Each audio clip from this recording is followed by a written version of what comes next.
All right, so real quick, went and saw, as you know, Godzilla X Kong, the New Empire the other day, and a trailer dropped for the new Planet of the Apes film. So I really don't know anything about this new Apes movie, but I figured I'm going to end up going to see it. You know, I am an Apes fan. I own the Legacy collection, okay, the original 5 Apes film.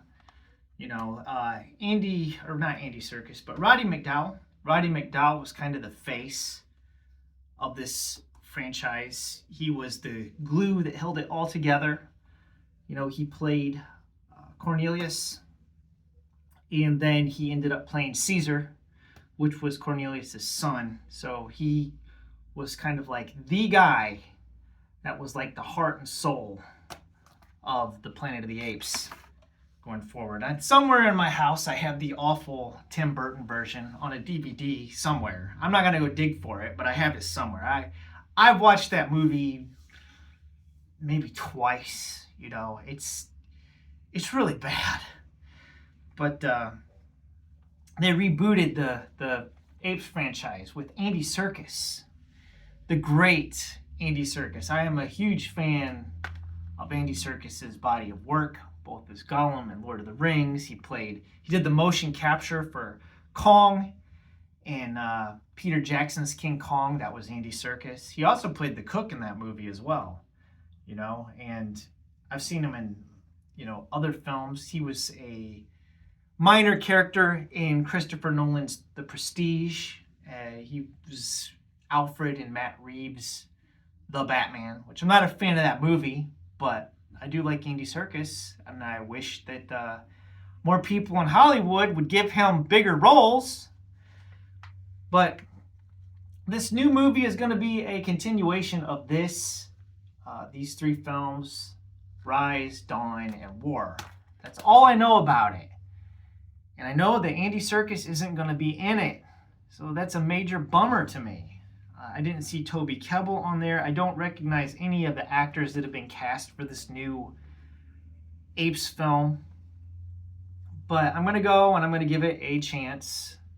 But my expectation, the bar is low. So leading up to this, I'm going to do like I did for the Monsterverse. I'm going to review just these 3 because I don't have time to review all 9 Apes films. I just don't have time to watch 9 movies and review all of them leading up to the release of the new Apes. So I'm just going to do Rise, Dawn, and War. Probably one of them a week. So that'll be, I'll do this like next week. I'll try to sit down and watch this and give a review for it because I haven't watched these in a while. It's been a while.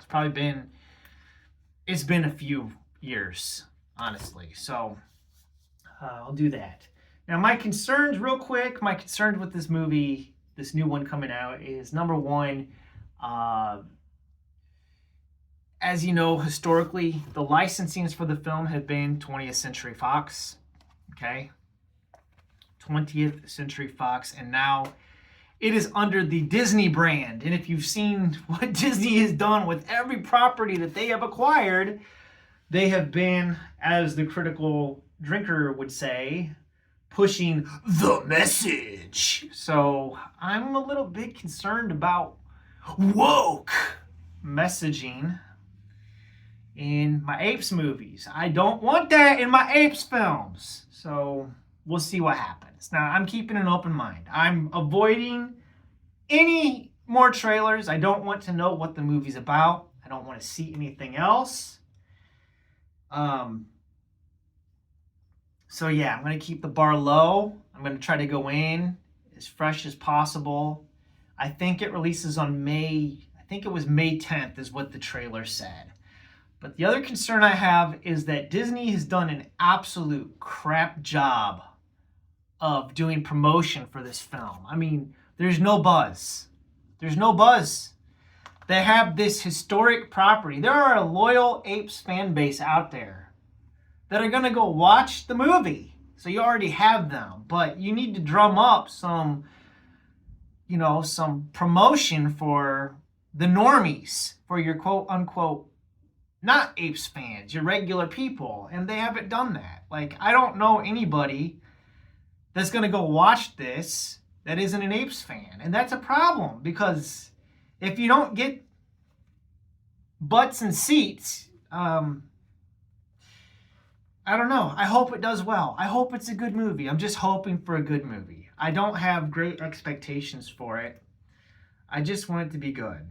And, you know, the bar's low, because I've seen Tim Burton's Apes movie. So, I mean, that's the bottom. That's the basement, dude. So, it's almost impossible for it to be worse than that. But if it's going to be as good as these, I mean, that's a high bar. So, we'll see. I am concerned. It doesn't feel like Disney has any faith in the movie. Now, maybe that's a good thing. Maybe they're not pushing it because it's not the message. And they're like, oh, well, this doesn't have the messaging that we like, so we're not going to promote it. Maybe it'll surprise me. I don't know. It could be a good thing. It could be a bad thing. But there we go. So, yeah, any thoughts you have about this? I'm just bummed no Andy Serkis. That's a bummer. I mean, I know he couldn't be Caesar because obviously you got a time skip, but they could have done like they did with Roddy McDowall here and have Andy Serkis come back and play, you know, an ancestor. I just think it's a big mistake not to get him involved. So we'll see. Anyways, look out for a review for Rise of the Planet of the Apes. Little mini review sometime next week. I'm continuing to read Ender's Game about halfway through, so there should be a review for up for that probably on Saturday or Sunday. All right. Probably my last upload for the week. So anyways, take it easy. Thanks for watching. Hope you guys all have a wonderful day.